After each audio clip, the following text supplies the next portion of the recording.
Hello friends, मैं हूं Arvindra Pratap Singh, managing director अरस्तु आईएएस एकेडमी इंदौर। तो दोस्तों, आज का जो हमारा टॉपिक है वो है विश्व इतिहास। और विश्व इतिहास विषय में हम जो आज पढ़ेंगे वो है हमारा पुनर्जागरण। पुनर्जागरण या रेनेशा। ठीक है दोस्तों, तो सबसे पहले हम देखते ये हैं यहाँ पर कि जो रेनेशा शब्द है हमारा, रेनेशा शब्द है जो हमारा, वो मूलतः फ्रांसीसी भाषा का शब्द है। और इसी शब्द का जो हिंदी रूपांतरण है वो कहलाता है आपका पुनर्जागरण। अब इसका शाब्दिक अर्थ हम समझें कि पुनर्जागरण का शाब्दिक अर्थ क्या होता है। तो हम देखें कि यहाँ पर मैंने लिखा है कि शाब्दिक अर्थ पुनर्जागरण का होता है पुनः जागना या फिर से जागना या नव जागरण। इसी को हम कहते हैं पुनर्जागरण। फिर यहाँ पर देखिए मैंने लिखा है कि समय समय कौन सा था पुनर्जागरण का।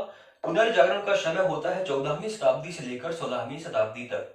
ठीक है, तो ऐसा नहीं है कि सिर्फ यही टाइम पीरियड है, क्योंकि ये जो समय पीरियड है ये मैं बात कर रहा हूं, यहाँ पर है आपका स्थान। कहां पर हुआ ये पुनर्जागरण 14वीं से 16वीं शताब्दी के मध्य, वो है जो स्थान यूरोप है आपका। और यूरोप में भी सर्वप्रथम कहां पे हुआ, तो वो हुआ आपका इटली में। ठीक है दोस्तों, तो 16वीं शताब्दी के बाद भी चूंकि पुनर्जागरण लगातार चल रहा था और वो विश्व के अनेक अनेक देशों में 16वीं शताब्दी के बाद जाकर वो प्रसारित हुआ, या कह सकते हैं पहुंचा। जैसे कि आपका जर्मनी हो गया, आपका रशिया हो गया, आपका अमेरिका हो गया, यहां पर भी पुनर्जागरण हुआ।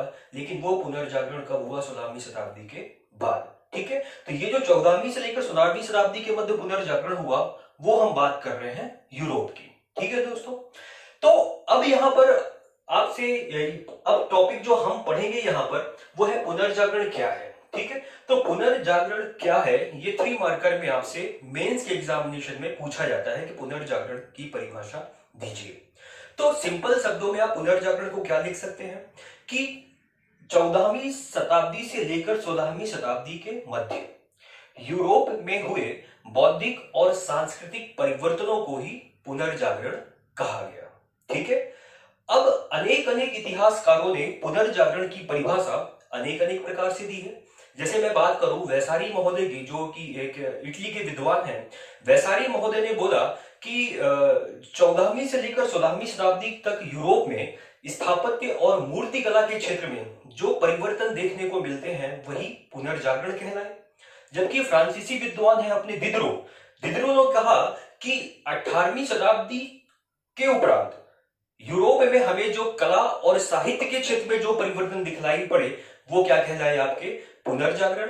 जबकि एक है आपके फर्ग्यूसन ब्रून महोदय ने बोला कि हमारा यूरोप में जो 14वीं शताब्दी से लेकर 16वीं शताब्दी तक जो सारे आंदोलन हुए वो मध्यकाल की अवनत से लेकर आधुनिक काल के प्रारंभ में हमें देखने मिलते हैं। कहने का मतलब ये, यहां पर आपको थोड़ा सा, इसीलिए मैंने यहां पर लिखा है कि विश्व इतिहास का वर्गीकरण। दोस्तों, इसको हमेशा आपको ध्यान में रखना है, क्योंकि ये जो टॉपिक है वो आपको पुनर्जागरण की पृष्ठभूमि समझने में बहुत महत्वपूर्ण सिद्ध होगा। तो यहाँ पर आपको ध्यान ये देना है कि विश्व इतिहास का जब हम वर्गीकरण देखते हैं तो प्राचीन, जब विश्व इतिहास को देखेंगे तो वो प्रारंभ से लेकर पांचवी शताब्दी तक होता है। और जो मध्यकालीन विश्व इतिहास है वो 5वीं शताब्दी से प्रारंभ हो जाता है और कब तक रहता है आपका 15वीं शताब्दी तक। और आधुनिक विश्व इतिहास की शुरुआत मानी जाती है 15वीं शताब्दी से, जिसको हम वर्तमान तक काउंट करते हैं। ठीक है, तो यहां पर आप देखें कि ये जो यूरोप में पुनर्जागरण हो रहा था उसका जो समय है वो कब से लेकर कब तक है, 14 से लेकर लिखा मैंने 16वीं शताब्दी तक। कहने का मतलब ये कि मध्यकालीन का आखिरी स्टेज चल रहा है, ठीक है, और आधुनिक काल के प्रारंभ में।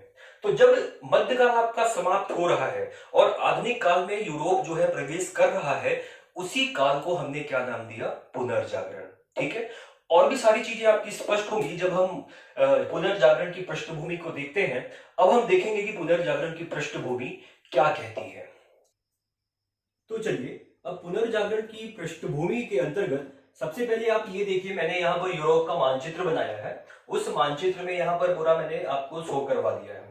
तो यहाँ स्पेन है, ये फ्रांस है, इटली है, जर्मनी है, और इसके बाद ये भी यूरोप का कुछ हिस्सा है जिसमें कि आपका हर्जेगोविना आता है, सर्बिया है, लाटविया है, और इसके बाद यहाँ पर ग्रीस है, और ये है आपका टर्की। ठीक है, तो दोस्तों ध्यान से सुनिएगा।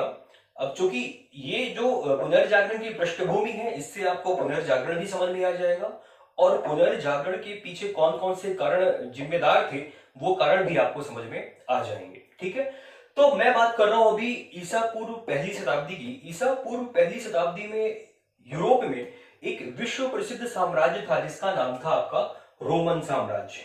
ठीक है, ये रोमन साम्राज्य ये प्रजापालक हुआ करते थे। यहाँ रोमन साम्राज्य के जो भी शासक हुए वो सब प्रजापालक थे, मतलब निरंकुश ना होकर प्रजापालक थे, जो अपनी प्रजा के सुख और दुखों को बराबर रूप से देखते और सारी सारी चीजें उनके लिए करते थे।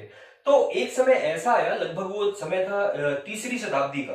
तीसरी शताब्दी के आसपास ये जो पूरा रोमन साम्राज्य, तो कि चूंकि तात्कालिक समय में ये पूरा यूरोप जो है, लगभग ये सारी के सारे देश ये रोमन साम्राज्य के अंतर्गत शामिल किए जाते थे। अब तीसरी शताब्दी में हुआ ये कि ये जो विशाल रोमन साम्राज्य था ये दो भागों में विभाजित हो गया। ठीक है, दो भागों में ये विभाजित हो गया। एक ये जो इस तरफ का जो रोमन साम्राज्य है इसको नाम दिया गया पूर्वी रोमन साम्राज्य। ठीक है, और इस तरफ का जो साम्राज्य है ये है आपका पश्चिमी रोमन साम्राज्य। अब पूर्वी रोमन साम्राज्य की जो कैपिटल रखी गई वो थी आपकी कुस्तुनतुनिया, और पश्चिमी रोमन साम्राज्य की राजधानी थी आपकी रोम।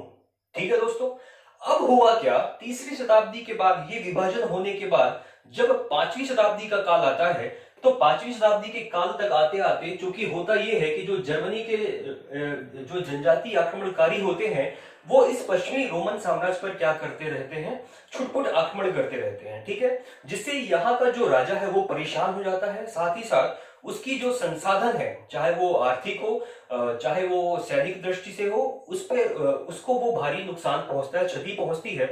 तो फिर यहाँ के जो शासक होते हैं पश्चिमी रोमन साम्राज्य के, वो क्या करते हैं, वो अपने इस विशाल रोमन साम्राज्य को कई भागों में बांट देते हैं, और बांटने के उपरांत वहां पर वो सामंत की नियुक्ति कर देते हैं। अब चूंकि ये सामंतवादी जो व्यवस्था का पहला उद्भव हमें दिखलाई पड़ता है संपूर्ण यूरोप में, वो हमें सबसे पहले पांचवी शताब्दी के आसपास ही हमें दिखलाई पड़ता है। ठीक है दोस्तों, तो ये सामंतवाद होते कौन है, ये सामंत कौन होते थे, तो ये सामंत कोई भी व्यक्ति हो सकता है, लेकिन उस व्यक्ति के पास या तो वो आर्थिक रूप से मजबूत हो या तो सैनिक दृष्टि से मजबूत हो।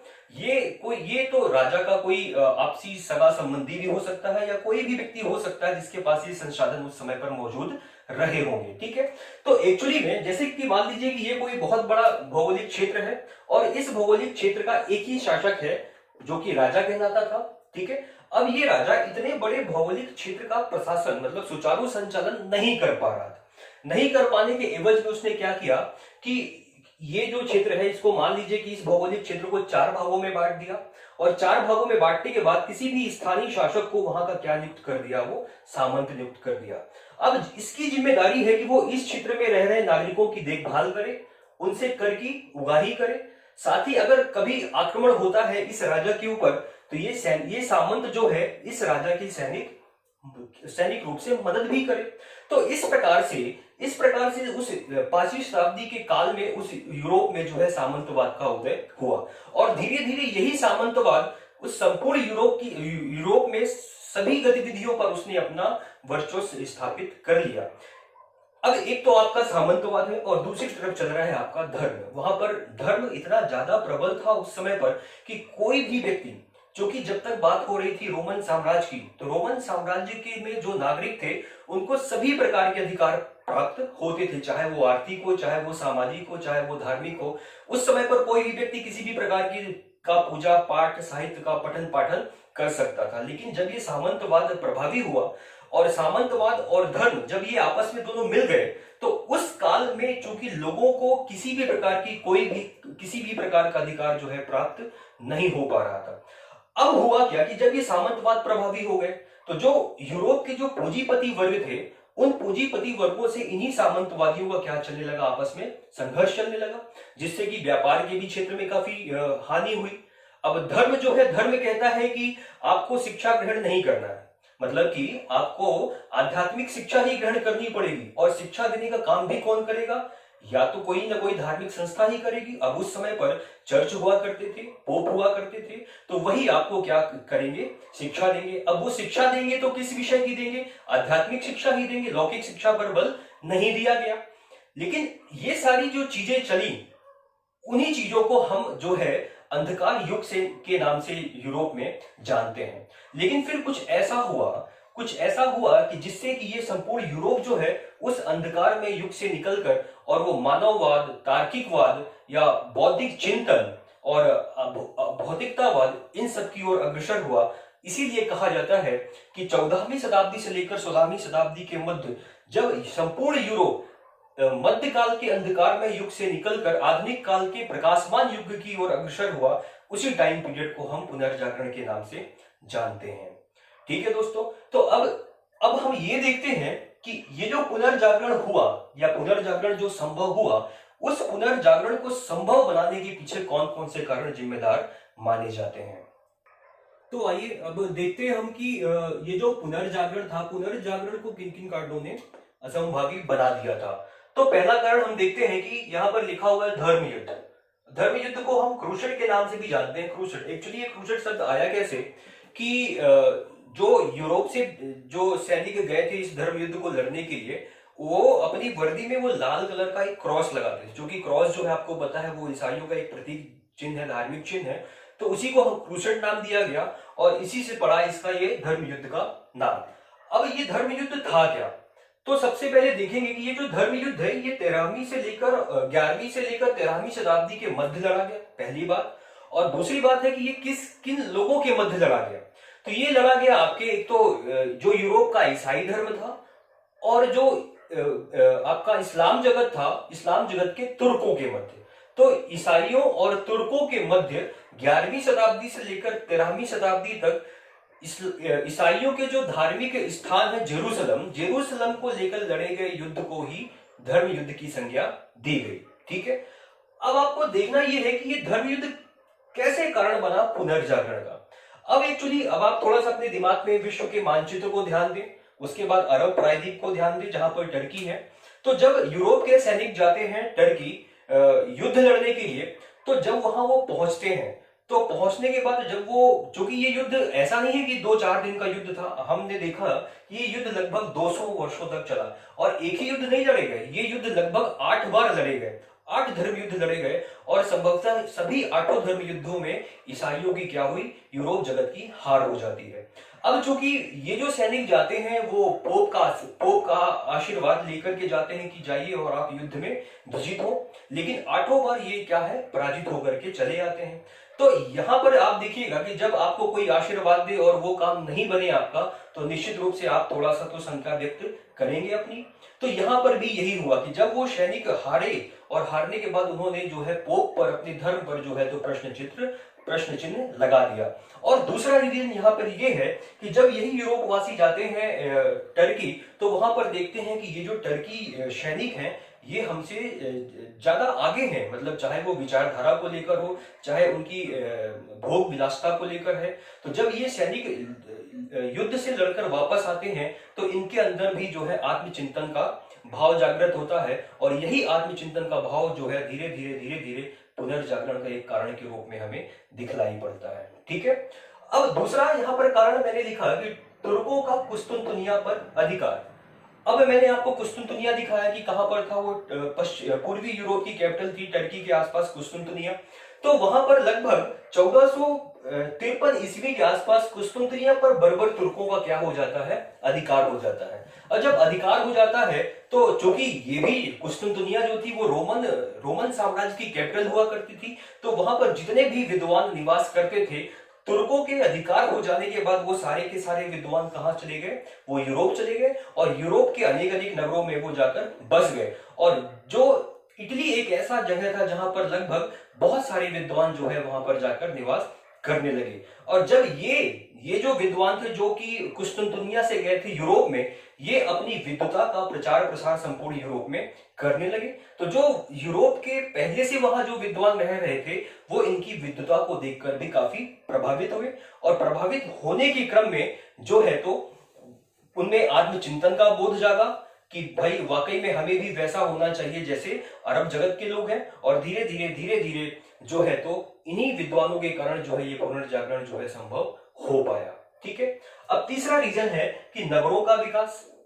अब आप थोड़ा सा देखेंगे कि इटली की जो भौगोलिक अवस्थिति है वो यूरोप महाद्वीप और एशिया महाद्वीप के मध्य एक सेतु की स्थिति के रूप में काम कर रहा था उस समय पर। मतलब कि अगर यूरोप वासियों को अरब में व्यापार करने जाना है तो उनको इटली से होकर जाना पड़ेगा, और अरब वासियों को अगर यूरोप में व्यापार करने के लिए जाना है तो इटली से होकर जाना पड़ेगा। तो इसके फलस्वरूप हुआ ये कि इटली में बड़े बड़े नगरों का विकास संभव हो पाया। अब इन्हीं नगरों पर ये विद्वान भी निवास करने लग गए। अब नगरों के फलस्वरूप हुआ क्या कि जो कि इस समय पर जो सामंतवादी व्यवस्था जो कि अवसान शुरू हो गया था, तो सामंतवाद जो है अब चूंकि नगरों में व्यापारी वर्ग रह रहा है और सामंतवादी व्यवस्था जो है वो ग्रामीण इलाकों पर ज्यादा ये प्रचलित हुई, तो नगरों पर सामंतों का जो है प्रभाव ज्यादा जम नहीं पाया। फलस्वरूप हुआ क्या कि ये जो व्यापारी वर्ग था, इन्हीं नगरों पर इन्होंने क्या करना चालू कर दिया, बड़े बड़े स्कूल और विद्यालय खोलने चालू कर दिए, जो कि इनके पास पूंजी की कोई कमी थी नहीं। तो ये भी अपना जो जीवन है वो राजा की तरह ऐशो आराम से गुजारने लग गए और अपने धन का उपयोग जो है वो लौकिक शिक्षा पर जो है तो ज्यादा वो ध्यान देने लग गए। अब यही शिक्षा के माध्यम से धीरे धीरे संपूर्ण यूरोप में जो है पुनर्जागरण संभव हो गया। इसके बाद देखिए नेक्स्ट पॉइंट है आपका छापे खाने का आविष्कार। ठीक है, अभी तक हुआ क्या, आपको पता है कि अगर मैं आपको अगर मुझे ज्ञान देना है, कोई बात बतानी है, तो या तो मैं आपसे बोलकर बता दूं या तो मैं आपको ये दूं कि ये पुस्तक आप लीजिए, इसको आप एक बार अच्छे से पढ़ लीजिए तो आपको संपूर्ण ज्ञान की प्राप्ति हो जाएगी। लेकिन उस समय की सोचिए, मैं बात कर रहा हूं 14वीं शताब्दी से लेकर 16वीं शताब्दी के बीच की। अब उस समय चूंकि अभी तक अब चूंकि चीजें आसान हो गई है ना, हमारे पास प्रिंटिंग प्रेस हो गया है, हमारे पास फोटोकॉपी की मशीन हो चुकी है, उसमें भी कई कई प्रकार की आप देखते हैं होती है। लेकिन उस समय पर एक पुस्तक को बनाने में सोचिए, बनाने में मतलब कि लिखने में कितना समय लगता होगा। आज आप एक पुस्तक को लिखने बैठे तो आपको लगभग 6 महीने या 1 साल का समय लगेगा। तो होता वहां पर भी उसी काल में भी ऐसे ही था कि अगर, तो इसके फलस्वरूप हुआ क्या कि उस समय पर पुस्तकों की संख्या बहुत कम थी। पुस्तकों की संख्या कम होने से वो लोगों को पढ़ने के लिए उपलब्ध भी बहुत कम हो पाती थी। लेकिन जब गुटेनबर्ग ने टाइपराइटर मशीन का आविष्कार किया और एक कैक्सटन महोदय थे, इन्होंने जब इंग्लैंड में छापे खाने का आविष्कार स्थापित किया, तो अब पुस्तकों का जो निर्माण था, पुस्तकों की जो छपाई की जो गति थी वो बहुत बढ़ चुकी थी। एक समय पर मतलब कि जहां पर हमारे यूरोप में सिर्फ 1 लाख पुस्तकें हुआ करती थी, वो आगामी 10 वर्षों में उन पुस्तकों की संख्या लगभग 90 लाख हो गई। तो अब सोचिए कि 90 लाख पुस्तक जब एक साथ 90 लाख लोग पढ़ेंगे और वही पुस्तक फिर दूसरी बार 90 लाख लोग पढ़ेंगे, तो लोगों को में ज्ञान का जो प्रसार होगा वो कितनी तीव्र गति से होगा। और यही जो ज्ञान का प्रसार हुआ यूरोप में, वो एक पुनर्जागरण का महत्वपूर्ण कारण माना जाता है। ठीक है, अब इसके बाद नेक्स्ट है आपका वैज्ञानिक आविष्कार। वैज्ञानिक आविष्कार में यहां पर आपको पता है कि चीन में सबसे पहले कागज निर्माण की कला विकसित हुई। अब चीन से किसने सीखी, फिर अरब वासियों ने सीखी, और इन्हीं धर्म युद्धों के कारण अरब वासियों से कागज निर्माण की जो कला सीखी वो यूरोप वासियों ने सीखी। तो पहले जो पुस्तकें थी वो कागज, चूंकि उनको कागज निर्माण की कला तो उनको आती ही नहीं थी, तो पुस्तकें या तो वो ताम्र पत्रों में लिखते थे या किसी भी माध्यम से वो पुस्तकों को सहेज कर रखते थे। लेकिन जब कागज निर्माण की कला विकसित हो गई तो अब पुस्तकों का जो लेखन था वो काफी सरल हो गया। ठीक है, तो एक ये भी महत्वपूर्ण कारण बनता है कि अब कागज जो है बनाने लग गए हैं और उन कागजों में जो है टाइपराइटर से या प्रिंटिंग प्रेस के माध्यम से पुस्तकों का निर्माण अब ज्यादा तीव्र गति से होने लगा है और लोगों तक जो है वो बड़ी इजी वे में पहुंचने लगी है और लोगों में जो है ज्ञान ज्यादा प्रसारित हो रहा है। और दूसरा है यहाँ पर कुतुबनुमा। कुतुबनुमा का मतलब है दिशा सूचक यंत्र। दिशा सूचक का मतलब कि इसको आप समझ सकते हैं कि कंपास। कंपास क्या करता है कि जब कोई यात्री है, जो नाविक है, वो जब कहीं और जा रहा है समुद्र में, तो उसको दिशा का पता तो उस समय लगता नहीं है कि वो किस दिशा की ओर जा रहा है। तो ये कुतुबनुमा जो यंत्र था, ये भी पुनर्जागरण काल की महत्वपूर्ण वैज्ञानिक आविष्कार था। इसके माध्यम से बड़ी बड़ी भौगोलिक खोजें जो है संभव हो पाई। तो ये भी एक महत्वपूर्ण कारण था हमारे पुनर्जागरण में। इसके बाद है आपकी भौगोलिक खोजें। अब आपको पता है यही वो दौर है, पुनर्जागरण का ही वो टाइम पीरियड है जिस समय पर यूरोप वासियों ने एक प्रकार के नए नए देशों की खोज की। जैसे कि आपको पता है कि कोलंबस सबसे पहले जो है 1492 में वो जाता है, क्योंकि उसको भारत की खोज के लिए भेजा जाता है, लेकिन वो गलती से जो है पहुंच जाता है अमेरिका। और वेस्ट इंडीज के द्वीपों में पहुंचता है और उसके पीछे पीछे फिर अमेरिको वेस्पुसी पहुंचता है और यही वो व्यक्ति है जिसके नाम पर अमेरिको वेस्पुसी के ही नाम पर जो है अमेरिका, उसका नाम अमेरिका पड़ता है। और कालांतर में वास्को डी गामा फिर उत्तरी अंतमासा होते हुए और वो जंजीबार होते हुए वो फिर कालीगढ़ बंदरगाह पर उतरता है लगभग 1498 में और फिर वो भारत पर जाता है, फिर वापस लौटता है, वो लोगों को बताता है और धीरे धीरे फिर अंग्रेज, फिर फ्रांसीसी, जब हम इतिहास में पढ़ते हैं कि ये सारे लोग हमारे भारत में आना चालू हो जाते हैं। तो सोचिए कि अगर ये कुतुबनुमा यंत्र का आविष्कार नहीं हो पाता तो निश्चित रूप से ये जो कोलंबस ने अमेरिका की खोज की या वास्को डी गामा ने भारत के व्यापारिक मार्गों की खोज की वो संभव नहीं हो पाती। तो ये सारे जो आविष्कार हुए ये किस समय पर हुए, ये भी पुनर्जागरण के काल पर हुए। तो ये सारे कारण मिलकर, ऐसा नहीं है कि किसी एक कारण के कारण पुनर्जागरण संभव हुआ हो संपूर्ण यूरोप में, ये सारे कारण मिलकर के इन्होंने ही यूरोप में जो है पुनर्जागरण को संभव बनाया। ठीक है, तो आइए अब हम देखते हैं कि जो पुनर्जागरण सर्वप्रथम इटली में ही क्यों हुआ। ठीक है, उसके पीछे इटली में ही क्यों हुआ, मैंने काफी सारे यहाँ पर रीजन लिखे हुए हैं। जैसे पहला है आपका इटली का समृद्ध होना, दूसरा है इटली का उदारवादी समाज, तीसरा है रोमन सभ्यता की जन्मस्थली, ठीक है, चौथा है पोप का निवास स्थान, आपको पता है कि पोप कहां पर रहते थे, रोम इटली में ही रहते थे। फिर पांचवा है आपका कि लौकिक शिक्षा पर बल, और लास्ट है आपका कुस्तुनतुनिया का पतन। तो जो पुनर्जागरण की जो अरुणिमा थी वो सबसे पहले कहां प्रसारित हुई, अगर मैं संपूर्ण यूरोप में सर्वप्रथम बात करूं तो वो सर्वप्रथम प्रसारित हुई आपकी इटली में। तो इटली में प्रसारित होने के पीछे कोई एक कारण नहीं थे, ये सारे कारण मिल करके उन्होंने इटली के पुनर्जागरण को संभव बनाया। अब देखते हैं कि जो हमारा पहला कारण है आपका इटली का समृद्ध होना। कैसे, तो आपको पता है कि मैंने अभी आपको कुछ देर पहले बताया था कि इटली की जो भौगोलिक अवस्थिति है वो कैसी है, वो एक सेतु के रूप में कार्य कर रही होती है, वो यूरोप और एशिया महाद्वीप के मध्य। तो सोचिए जब व्यापारी व्यापार करने के लिए इटली से ही होकर जाते थे और जाने के क्रम में हुआ क्या कि वहां पर वो कुछ देर रुकते भी थे। ठीक है, जैसे मान लीजिए कि जैसे कि समझिए कि आपका ये इटली है, ठीक है, और ये पूरा का पूरा इधर यूरोप है और इधर पूरा का पूरा आपका ये एशिया प्रायद्वीप है। तो अगर अरब वासियों को जाना है कहां, यूरोप, तो वो कहां पर रुकते थे, इटली में रुकते थे। और अगर यूरोप वासियों को जाना है अरब, तो वो कहां रुकते थे, वो तब भी कहां हॉल्ट करते थे, इटली में ही करते थे। ठीक है, तो इस कारण धीरे धीरे इटली की क्या है, अन्य यूरोपीय देशों से इसकी जो समृद्धता थी वो है बढ़ गई, क्योंकि यहाँ पर पूंजी का संकेंद्रण थोड़ा ज्यादा होने लगा और देशों की तुलना में। दूसरा रीजन ये है कि जब पैसा आने लग गया, व्यापार वाणिज्य बढ़ने लगा, तो इसी इटली पर जो है तो नगरीकरण भी बढ़ने लगा। अब आपको पता है कि अगर व्यापार, जहां पर व्यापार प्रधान स्थान होता है जो, वहीं पर नगरीकरण सबसे पहले होता है, क्योंकि अब व्यापार के लिए आपको गोदाम की आवश्यकता है, सामान है, माल है, ले जाना है, रखना है, तो आपको गोदाम भी बनाने पड़ेंगे। तो धीरे धीरे यूरोप के अन्य देशों की तुलना में नगरीकरण सबसे इटली में ही हुआ। ठीक है, और एक रीजन क्या मिलता है कि देखिए जबकि व्यापार जब बढ़ गया, नगरीकरण हो गई, तो वहां पर पूंजीपतियों की संख्या भी तो बढ़ेगी। अब जब पूंजीपति बढ़ेंगे तो होगा क्या, तो पूंजीपति जब बढ़ेंगे तो अब मैंने बताया था आपको इससे पहले भी कि जब वहां पर जब पूंजीपतियों की संख्या ज्यादा हो गई तो जो उनका जो जीवन था वो काफी ऐश्वर्यपूर्ण हो गया, है ना। अब उनके पास पैसा है तो वो भी अपनी राजा महाराजा की जैसे लाइफ स्टाइल वो जीने लग गए और विद्यालय, स्कूल, कॉलेज, इन सब पर वो काफी कुछ खर्च करने लगे। तो इस प्रकार से इटली का समृद्ध होना ही इटली में पुनर्जागरण होने के पीछे एक कारण माना जाता है। ठीक, अब दूसरा है यहाँ पर इटली का उदारवादी समाज। उदारवादी का मतलब क्या है, उदारवादी का मतलब है कि प्रगतिवादी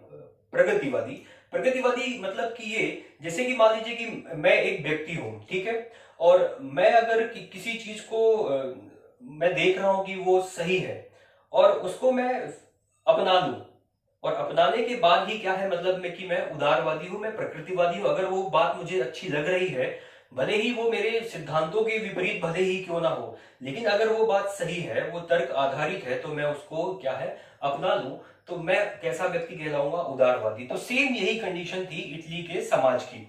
अब आपको पता है कि इटली का समाज जब धर्म युद्धों में व्यस्त था और उन्होंने देखा था कि जो तुर्कवादी हैं, जो तुर्की हैं, उनका जीवन जो है काफी ऐश्वर्यपूर्ण है, उनमें तर्क तर्क करने की शक्ति है, वो चिंतन कर सकते हैं, जबकि हमारे पास ऐसा कुछ भी नहीं है। तो उन्होंने क्या किया कि तुर्कवादियों की जो अच्छी अच्छी बातें थी, उन बातों को उन्होंने क्या कर लिया, अडॉप्ट कर लिया। और यही वो गुण था जो यूरोप के अन्य देशों में रह रहे नागरिकों के पास नहीं था। इसलिए इटली में पुनर्जागरण सर्वप्रथम माना गया। इसके पीछे थर्ड जो कारण बनता है वो है आपका रोमन सभ्यता की जन्मस्थली। अब आपको पता है कि हमने अभी कुछ देर पहले देखा था कि रोम में ही एक प्राचीन रोमन साम्राज्य हुआ करता था। ठीक है, ठीक है। इसके बाद आप देखेंगे कि हुआ क्या कि जब कुस्तुनतुनिया पर तुर्कों का अधिकार हो गया तो वहां से काफी सारे विद्वान भग करके इटली में निवास करने लग गए। तो उन्होंने अपने नागरिकों को या अपने विद्वानों को तर्क शक्ति या चिंतन करने की आत्मशक्ति प्रदान की और बताया कि आप लोग कौन हो, आप जो है प्राचीन रोमन सभ्यता में निवास करने वाले लोगों के वंशज हो। तो जब उन्होंने प्राचीन रोमन सभ्यता की जो वास्तुकला थी, वास्तुकला को देखा और देखने के बाद जब वो गौरवशाली अपने आप को उन्होंने महसूस किया, तो रोमन सभ्यता में निवास करने वाले लोगों की भांति बनने का भी भाव उनमें जागृत हुआ। तो ये भी एक महत्वपूर्ण कारण माना जाता है सर्वप्रथम इटली में होने का। ठीक है, जैसे कि मान लीजिए कि आप लोग जब कभी गांव जाते हैं अपने कहीं पर और आप लोगों को जब बताया जाता है कि ये जो भूमि थी पूरी की पूरी आपके दादा परदादाओं की है, तब आप कितने गौरवान्वित महसूस होते हो कि वाह, हमारे दादा परदादा ऐसे थे, तो मुझे भी ऐसा ही कुछ होना पड़ेगा। सेम यही कंडीशन यहां पर थी। ठीक है, इसके बाद है फोर्थ नंबर है आपका कि पोप का निवास स्थान। अब आपको पता है कि जो रोम था, इटली में जो रोम है, वो संपूर्ण यूरोप में जो जो धर्म था उनका, ईसाई धर्म, उसका मेन केंद्र बिंदु था आपका इटली। ठीक है, अब वहां पर जो भी पोप निवास करते थे, उन पोप के द्वारा कही गई बातों का प्रभाव संपूर्ण यूरोप में पड़ता था। ठीक है, तो अभी तक चूंकि पोप जो थे वो ना तो प्रकृतिवादी थे ना तो उदारवादी थे, लेकिन जब निकोलस पंचम वहां पर बैठते हैं पोप की गद्दी पर, तो वो काफी उदारवादी हुए। तो उन्होंने काफी कुछ लोगों को समझाया, मतलब कि वहां पर जो उस काल के समाज में प्रचलित जो अंधविश्वास थे, जो रूढ़ियां थी, उनको उन्होंने कम करने का प्रयास किया। तो जब इन्होंने ऐसी बातें बोली पूरे समाज में, तो वो लोग भी इस आंदोलन से जुड़ गए जो अभी तक पुनर्जागरण से अछूते रहे। ठीक है, इसलिए पोप का निवास स्थान भी एक महत्वपूर्ण कारण माना जाता है। इसके बाद है लौकिक शिक्षा पर बल। लौकिक शिक्षा का मतलब होता है आधुनिक शिक्षा। आधुनिक शिक्षा का मतलब ऐसी शिक्षा जो तर्क पर आधारित है। अगर मैंने कोई बात आपसे बोली कि भाई ऐसा है, तो आप मुझसे कहोगे कि आप पहले तो मुझे दिखाएं, मुझे प्रूफ करें कि हाँ ऐसा ही है, तब मैं आपकी बात को मानूंगा। लेकिन अभी तक हुआ क्या, अभी तक पुनर्जागरण के काल में, जो कि मध्यकाल में अभी तक मैंने आपको बताया था कि जो शिक्षा देने का काम किया जाता था वो चर्च के माध्यम से भी किया जाता था। पोप देते थे आपको आध्यात्मिक शिक्षा या अलौकिक शिक्षा। लेकिन जब इटली में व्यापारी वर्ग समृद्ध हो गया, पूंजीपति काफी, तो उन्होंने अपनी जो जो पूंजी थी उसका पूंजी का निवेश अपने स्कूल खोलने में किया, कॉलेज खोलने में किया। तो कॉलेज और स्कूल खोलने से हुआ क्या, उस समय पर जो ये लौकिक शिक्षा है, जो तर्क पर आधारित शिक्षा थी, उसका प्रसार जो है उस समय इटली में सबसे ज्यादा हुआ। ठीक है, अब चूंकि अंधविश्वास का कोई स्थान नहीं रह गया था, अब जो शिक्षा मिल रही है वो तर्क पर आधारित शिक्षा मिल रही है। अगर अगर कोई बात तभी सत्य मानी जाएगी जब वो तर्क की कसौटी पर कसी जाएगी, और कसने के उपरांत ही अगर वो बात सही होगी तो वो बात सही मानी जाएगी। ठीक है, इसके बाद लास्ट पॉइंट है आपका कुस्तुनतुनिया का पतन। अब हमने पढ़ा था अभी कि 1453 में, 1453 में जब कुस्तुनतुनिया पर बर्बर तुर्कों का अधिकार हुआ, तो तुर्क में रहने वाले जितने भी विद्वान थे सब के सब कहां चले गए, तो यूरोप के अनेक अनेक नगरों में बसे। लेकिन चूंकि यहां से जब आप पहुंचते हैं तो सबसे पहले इटली ही पड़ता है, तो अधिकतर विद्वान कहां निवास करने लग गए, वो इटली में निवास करने लग गए। तो जब बाहर से आए विद्वानों ने वहां के स्थानीय विद्वानों का आत्मचिंतन किया, उनको अपनी विद्वता दिखाई, उनको बताई, तो वहां के जो विद्वान थे वो भी प्रभावित हुए, और प्रभावित होने के क्रम में उन्होंने अपनी बातें जो है पुस्तकों के माध्यम से जनमाध्यम तक पहुंचाई, और धीरे धीरे इटली का जो समाज था वो तर्कशील बन गया, चिंतनशील बन गया। तो यही वो सब कारण मिलते हैं जो कि इटली में सर्वप्रथम पुनर्जागरण को संभव बनाते हैं। ठीक है। तो चलिए, अब हमारा जो टॉपिक है वो है पुनर्जागरण का प्रभाव। ठीक है।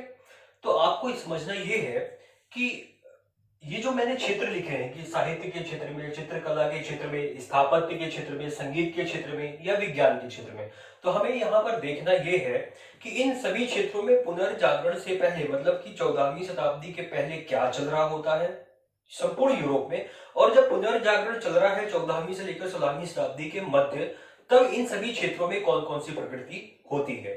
ठीक है। तो सबसे पहले हम देखते हैं साहित्य के क्षेत्र में क्या प्रभाव पड़ा इस पुनर्जागरण का। तो देखिए, अभी तक पुनर्जागरण से पहले जो साहित्य का लेखन होता था, उसका भाषा कौन सी होगी, उस साहित्य की विषय वस्तु क्या होगी, इसका भी निर्धारण कौन करता था? या तो सामंत करते थे या तो धर्म करता था। धर्म मतलब कि पोप और चर्च करता था कि आप जो विषय, आप जो पुस्तक लिख रहे हैं वो किस लैंग्वेज में लिखेंगे और उस पुस्तक की विषय वस्तु किस पर आधारित होगी। उसका जो, समझ पा रहे हैं, विषय वस्तु वो प्रकृति पर होगी या मानव पर आधारित होगी या ईसाई धर्म पर आधारित होगी, उसकी जो विषय वस्तु है वो किस पर आधारित होगी, इसका भी निर्धारण चर्च करते थे। लेकिन अब जो पुनर्जागरण हो चुका है उसके बाद इसका निर्धारण व्यक्ति अपने स्तर पर स्वयं कर सकता था कि मैं लैटिन भाषा में लिखूंगा या मैं फ्रांसीसी भाषा में लिखूंगा या मैं जर्मन भाषा में लिखूंगा या मैं किसी भी लैंग्वेज में लिखूं, लोकल लैंग्वेज में, उसका निर्धारण अब व्यक्ति या विद्वान या लेखक स्वयं कर सकता था। ये था पुनर्जागरण का प्रभाव। उसकी विषय वस्तु का निर्धारण भी मैं स्वयं कर सकता था कि मैं मानव पर लिखूंगा, मैं प्रकृति पर आधारित पुस्तकों का लेखन करूंगा। तो ये प्रभाव पड़ा। तो जैसे हम देखें तो यहाँ पर सबसे पहले जो हमारे एक विद्वान आते हैं वो, उनका नाम है दांते। दांते ने बहुत सारी प्रसिद्ध पुस्तकें लिखी हैं, उनमें से मैंने कुछ एक दो पुस्तकों के नाम लिखे हैं, जैसे कि यहाँ पर डिवाइन कॉमेडी देखिए और वीता नोवा। डिवाइन कॉमेडी क्या है? डिवाइन कॉमेडी में उन्होंने स्वर्ग और नर्क का जो है काल्पनिक चित्रण प्रस्तुत किया है। जैसे अभी आप देखें हमारे यहाँ पर जब कोई समाप्त हो जाता है, जब कोई मर जाता है, तो हम गरुड़ पुराण सुनते हैं, है ना, बैठ करके, कि उस व्यक्ति ने अगर अच्छे काम किए होंगे तो वो स्वर्ग जाएगा, ऐसे ऐसे सुख भोगेगा, या बुरे काम किए होंगे तो उसको गरम तेल की कढ़ाई में डालेंगे, उबालेंगे, पकौड़े बनाएंगे, ऐसा कुछ करेंगे। तो इसका भी चित्रण किसने किया? दांते ने किया अपनी पुस्तक डिवाइन कॉमेडी में। ऐसा क्यों किया?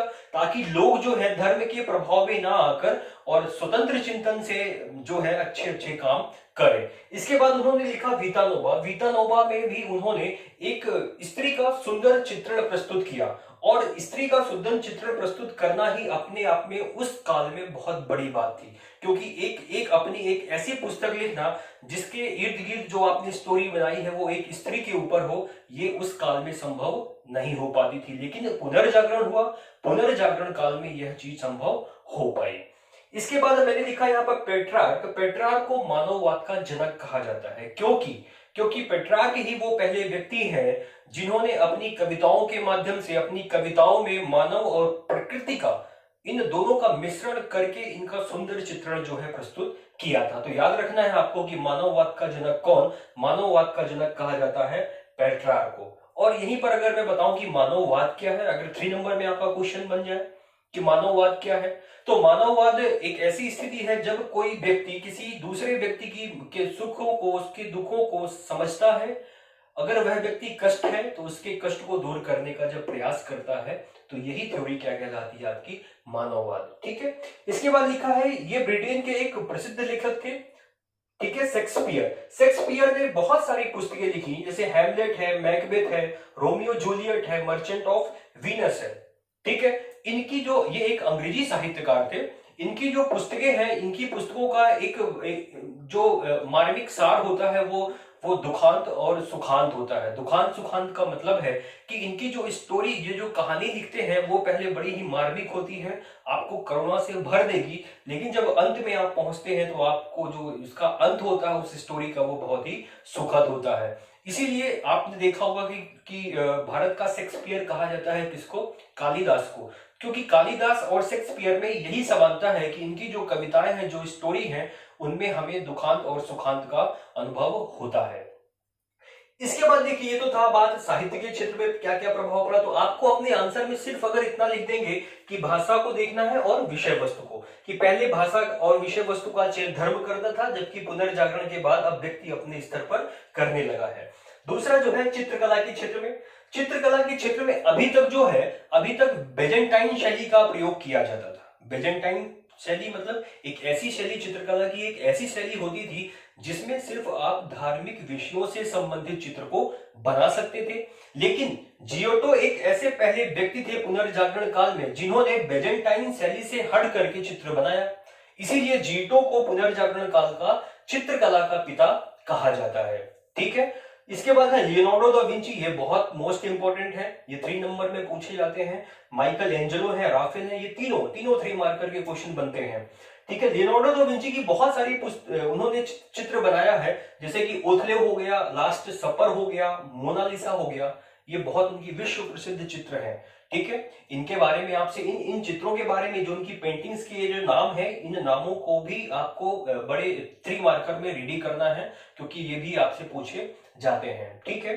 जैसे कि द लास्ट सपर हो गया, द लास्ट सपर मतलब उनका अंतिम भोज, जब प्रभु यीशु अपने अनुयायियों के साथ बैठकर भोज कर रहे होते हैं, तो भगवान यीशु के जो हाव भाव कैसे हैं उस समय पर, उसका मार्मिक चित्रण जो है उस चित्र में प्रस्तुत किया गया है। इसके बाद है मोनालिसा। मोनालिसा तो आप सब जानते हैं कि एक सुंदर स्त्री का चित्रण है, और उसकी उस पेंटिंग की जो विशेषता है वो ये है कि वो संभवतः पुनर्जागरण काल की पहली ऑयल पेंटिंग है। ऑयल पेंटिंग होने के साथ साथ उसको वो 3D पेंटिंग भी है, और उस लेडी के पीछे का जो पृष्ठभूमि है वो हमें वो प्रकृति से संबंधित उसकी पृष्ठभूमि है, और उस लेडी की मधुर मुस्कान, ये उसकी विशेषता है। ठीक है। माइकल एंजेलो की प्रसिद्ध पेंटिंग है द लास्ट जजमेंट, और इसके बाद है आपका राफेल का है मेडोना, जिसमें एक स्त्री एक गोद में एक बच्चे को ली हुई है, वो मेडोना है जो प्रभु यीशु को गोद में ली हुई है। और वो भी एक महत्वपूर्ण पेंटिंग है पुनर्जागरण काल की, क्योंकि वो एक माँ की ममता को दिखलाता है। ठीक है। तो ये तो प्रभाव पड़ा पुनर्जागरण का चित्रकला के क्षेत्र में। इसके बाद है आपका स्थापत्य कला के क्षेत्र में कौन कौन से प्रभाव पड़े। ठीक है। तो ये देखिए कि यहाँ पर हमने माइकल एंजेलो लिखा, राफेल भी लिखा, ये चित्रकार भी थे और स्थापत्यकार भी थे, मूर्तिकार भी थे। ठीक है। तो माइकल एंजेलो और राफेल ने मिलकर जो रोम के सेंट पीटर का जो गिरजाघर था, उस गिरजाघर की ऊपरी दीवारों पर, मतलब ऊपरी जो छत थी, उस पर उन्होंने बाइबल के दृश्यों को उकेरने का काम किया था, और वो जो गुंबद का निर्माण किया वो आज भी विश्व में याद किया जाता है। तो ये सब संभव हो पाया पुनर्जागरण के काल में ही। इसके बाद संगीत के क्षेत्र में, तो संगीत के क्षेत्र में चूंकि अभी तक जब पुनर्जागरण नहीं हुआ है यूरोप में, तो अभी तक ऑरतोरियो यहाँ पर लिखा है मैंने, ऑरतोरियो एक प्रकार की नाट्य कला होती थी, और इस नाट्य कला की जो विषय वस्तु होती थी वो धर्म से संबंधित होती थी। नाट्य कला मतलब जो कि हम नाटक करते हैं मंच पर, वो नाटक अभी तक धर्म से संबंधित विषयों पर आधारित होती थी। लेकिन अब ऑरतोरियो की जगह ओपेरा चलने लगा। ओपेरा का जो विषय था वो सामाजिक विषय हुआ करता था। ये भी कब संभव हो पाया? पुनर्जागरण के काल में ही। ठीक है। लेकिन एक चीज और याद रखना है आपको कि पुनर्जागरण के पहले संगीत पूर्णतः गिरजाघरों में वर्जित रहता था। लेकिन जो अब आपके मार्टिन लूथर किंग थे, जब उन्होंने धर्म सुधार आंदोलन चलाया और उन्होंने प्रोटेस्टेंट धर्म को लाया, तो प्रोटेस्टेंट धर्म में सर्वप्रथम गीतों को अनुमति प्राप्त हुई कि हाँ, गिरजाघरों में जो है, प्रोटेस्टेंट गिरजाघरों पर संगीत जो है बजेंगे, सुने जाएंगे, और उसके लिए प्रॉपर जो है लिपिबद्ध भी तैयार की गई। तो ये भी कब संभव हो पाया? पुनर्जागरण के कारण ही। इसके बाद है विज्ञान के क्षेत्र में। तो आपको पता है कि अब जो है, चूंकि लोगों का पुनर्जागरण हो चुका है, अब लोग जो है तर्कशील हो गए हैं, चिंतनशील हो गए हैं। वो उन्हीं बातों को मानेंगे जिसको वो तर्क की कसौटी पर सही पाएंगे। अगर नहीं सही होगी तो उस बात को वो नहीं मानेंगे। तो विज्ञान के क्षेत्र में अब चूंकि बहुत सारी चीजें हुई, मतलब दुनिया की ये मेरा ऐसा मानना है कि अगर निश्चित रूप से अगर ये पुनर्जागरण ना होता तो हम आज बहुत पीछे होते। तो ये देखिए यहाँ पर, जैसे कि टाइपराइटर, हमने अभी पढ़ा कि टाइपराइटर मशीन का आविष्कार किसने किया? गुटेनबर्ग महोदय ने किया। अगर इन्होंने नहीं किया होता तो निश्चित रूप से पुस्तकों का जो लेखन था वो बड़ा ही कठिन हो जाता। जब पुस्तक छपती ही नहीं तो लोगों तक पहुंचती ही नहीं, लोगों तक पहुंचती ही नहीं तो ज्ञान का प्रसार होता ही नहीं, ज्ञान का प्रसार नहीं होता तो पुनर्जागरण नहीं होता। ठीक है। इसके बाद कुतुबनुमा। कुतुबनुमा का मैंने बताया कि ये एक दिशा सूचक यंत्र है। दिशा सूचक मतलब कि आपका कंपास हो गया। ठीक है। इसका आविष्कार किसने किया? मार्को पोलो ने किया। तो सोचिए कि अगर मार्को पोलो ने कंपास का आविष्कार नहीं किया होता तो क्या कोलंबस तो अमेरिका की खोज कर पाता? तो क्या वास्को डी गामा भारत की खोज कर पाता?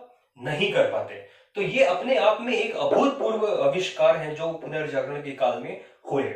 इसके बाद दूरबीन। दूरबीन का आविष्कार किया किसने? गैलीलियो ने। आपको याद है कि जब 14वीं शताब्दी से पहले जब जब हमारे विश्व में एक सिद्धांत प्रचलित था कि ब्रह्मांड के केंद्र में पृथ्वी है ना कि सूर्य। और ये सिद्धांत किसने दिया था? ये सिद्धांत दिया था ईसाइयों ने, ये सिद्धांत दिया था धर्म ने, पोप ने, चर्च ने।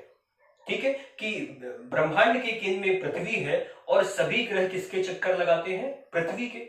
लेकिन चर्च की, पोप की बात को किसने नकारा? कोपरनिकस ने। और उन्होंने जो है सूर्य केंद्रीय सिद्धांत दिया कि ब्रह्मांड के केंद्र में कौन है? सूर्य है और सभी ग्रह किसके चक्कर लगाते हैं? सूर्य के।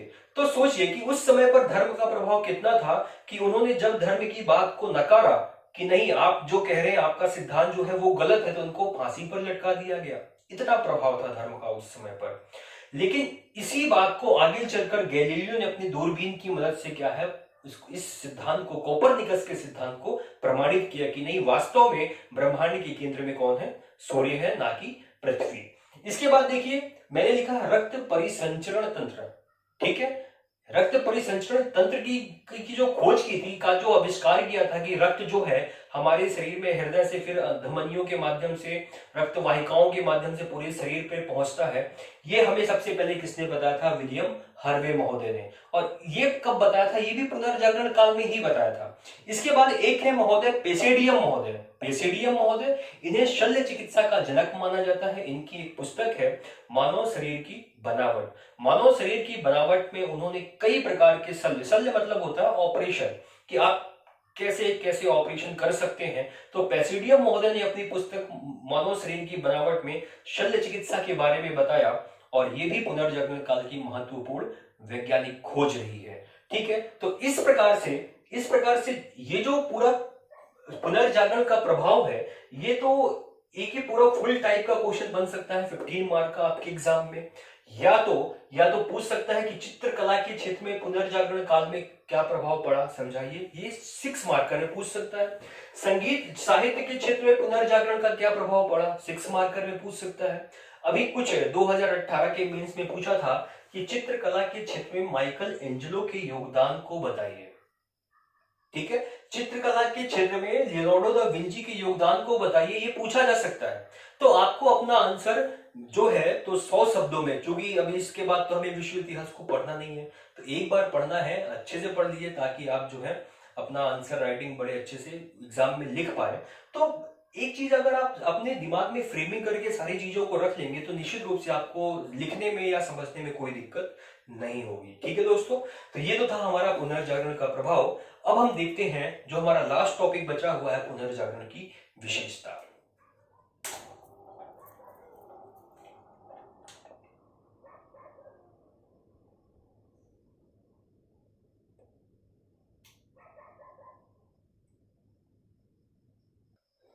तो चलिए, अब का जो टॉपिक है हमारा वो है पुनर्जागरण की विशेषता।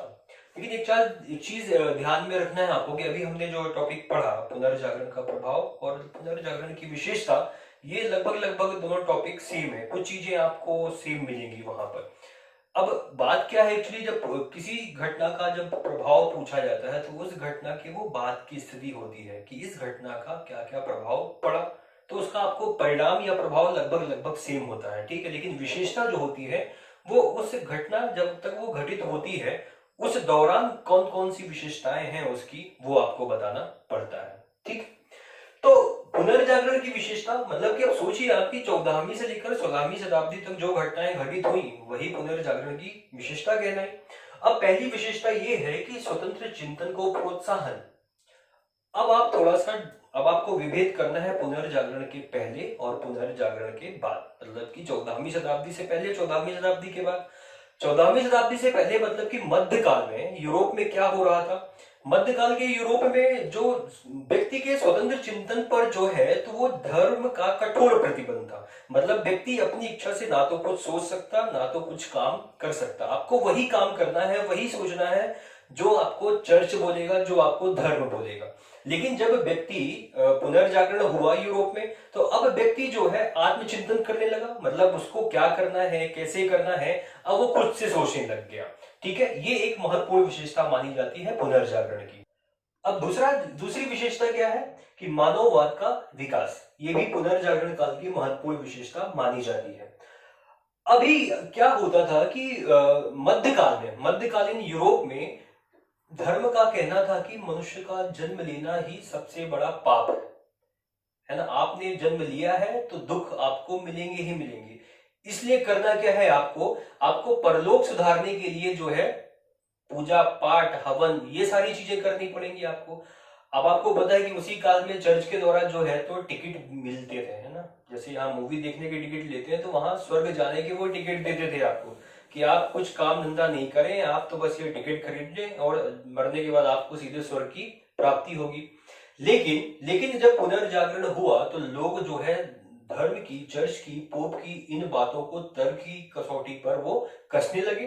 क्या सही है, कौन क्या सही गलत है, उसको वो जानने लगे और जो सही होता है उसी को वो जो है आत्म मतलब ग्रास्प करने लगे, अपनाने लग गए। ठीक है, तो मानववाद का विकास, मानववाद मैंने अभी कुछ समय देर पहले आपको बताया था कि मानववाद का जो जनक कहा जाता है वो पेट्रार्क को कहा जाता है। यही वो समय है जब पेट्रार्क महोदय ने कहा है कि आप जो है एक व्यक्ति होने के नाते आप दूसरे व्यक्ति के दर्द को समझें और उसको जो है तो अगर आप उसके दर्द को दूर करने के लिए आप जो है सक्षम है तो उसको दूर करें। ये जो बात है ये पुनर्जागरण काल में ही सर्वप्रथम प्रचलित हुई। ठीक है, इसके बाद तीसरा है आपका देसी भाषाओं का विकास। अभी हमने पढ़ा था कि मध्यकालीन यूरोप में आप किसी भी साहित्य का लेखन किस भाषा में करोगे, उसकी विषय वस्तु क्या होगी, इसका निर्धारण भी कौन करता है? चर्च करता है या धर्म करता है। लेकिन अब पुनर्जागरण काल में साहित्यकार स्वयं की इच्छा से स्थानीय भाषाओं के प्रयोग के माध्यम से साहित्य का लेखन वो करने लग गए। जैसे यहाँ पर देखिए फ्रेंच है, तुस्कान है, इटालियन लैंग्वेज है। पहले तो सिर्फ ग्रीक या लैटिन लैंग्वेज में ही आप लिख सकते थे, लेकिन अब इन भाषाओं में भी आप साहित्यों का लेखन कर पा रहे हैं। ये पुनर्जागरण की महत्वपूर्ण विशेषता है। ठीक है, एक बात याद रखिएगा, ये जो तुस्कान भाषा है, जो दांते ने डिवाइन कॉमेडी किस भाषा में लिखी, तो ये तुस्कान लैंग्वेज है, इसी भाषा में लिखी थी। ये इटली की एक स्थानीय भाषा होती थी। इसके बाद वाणिज्यवाद व पूंजीवाद का विकास। अब मैंने आपको बताया कि जब पुनर्जागरण हुआ तो पुनर्जागरण के बाद जो है व्यापार और वाणिज्य का संकेंद्रण सर्वप्रथम कहाँ हुआ? इटली में हुआ। अब जब जितने भी व्यापारी वो जब पूंजीपति बन गए तो वो अब जो है तो शिक्षा स्कूल कॉलेजों के माध्यम से देने लग गए। तो इससे हुआ क्या कि ये जो वाणिज्य और पूंजीवाद जो है इसी समय पर पुनर्जागरण के काल में ही हमें सबसे पहले दिखाई देती है, और जो आज हम पूंजीवाद जो देखते हैं वो उसका चरम रूप देखते हैं। ये भी पुनर्जागरण काल में शुरुआत मानी जाती है और ये भी एक विशेषता है पुनर्जागरण काल की। इसके बाद है वैज्ञानिक विचारधारा का विकास। आपको पता है कि अभी तक चूंकि व्यक्ति तर्क तो करता ही नहीं था, धर्म ने जो बोल दिया, चर्च ने जो बोल दिया वही हमें करना था। हम अपनी स्वतंत्र चिंतन से मतलब मुक्त थे एकदम, हमें कुछ नहीं करना है। लेकिन अब क्या हुआ, पुनर्जागरण काल में ही अब व्यक्ति जो है, व्यक्ति के मन में वैज्ञानिक तर्क शक्ति जो है वो आ चुकी है। इसी का परिणाम होता है कि व्यक्ति जो है तर्क की कसौटी पर चर्च द्वारा कही गई बातों को कसने लगता है और सही होने के उपरांत ही वो धारण करता है, अन्यथा चर्च की या पोप की बात को नहीं मानता। इसके बाद है शिक्षा व्यवस्था में सुधार। हमने ये भी देखा कि जब इटली के जो व्यापारी वर्ग था, जब वो पूंजीपति वर्ग के रूप में सामने आया समाज में, तो उसने ही सबसे पहले लौकिक शिक्षा पर बल देना चालू कर दिया। और ये लौकिक शिक्षा मतलब कि तर्क पर आधारित शिक्षा स्कूल और कॉलेजों के माध्यम से देने लग गए। ये भी हमें सबसे पहले कहाँ दिखलाई पड़ती है? पुनर्जागरण काल में। इसलिए ये भी एक विशेषता है पुनर्जागरण की। इसके बाद है आपका भौगोलिक खोजें। ये भी हमने देखा है अभी प्रभाव में कि पुनर्जागरण काल में ही ये जितनी भी हम भौगोलिक खोजें देखते हैं, चाहे वो अमेरिका की हो, चाहे वो भारत की समुद्री मार्ग की खोज हो, चाहे वो कनाडा हो, चाहे अंतरिप मास उत्तरमासा हो, इन सब की खोज किस काल में होती है? पुनर्जागरण के काल में ही। तो ये भी खोजें जो हैं हमारे पुनर्जागरण की महत्वपूर्ण विशेषताएं हैं। ठीक है दोस्तों, तो इस प्रकार से ये जो पुनर्जागरण का टॉपिक है ये यहीं पर समाप्त होता है। मुझे उम्मीद है कि आपको ये टॉपिक समझ में आया होगा, और इसके बाद जो हमारा लेक्चर होगा वो इंग्लैंड की गौरवपूर्ण क्रांति या रक्तहीन क्रांति जो 1688 में संपन्न हुई उसके बारे में होगा। तो दोस्तों, आप घर पे रहें, सुरक्षित रहें और लॉकडाउन का मजा लें। धन्यवाद। जय हिंद, जय भारत।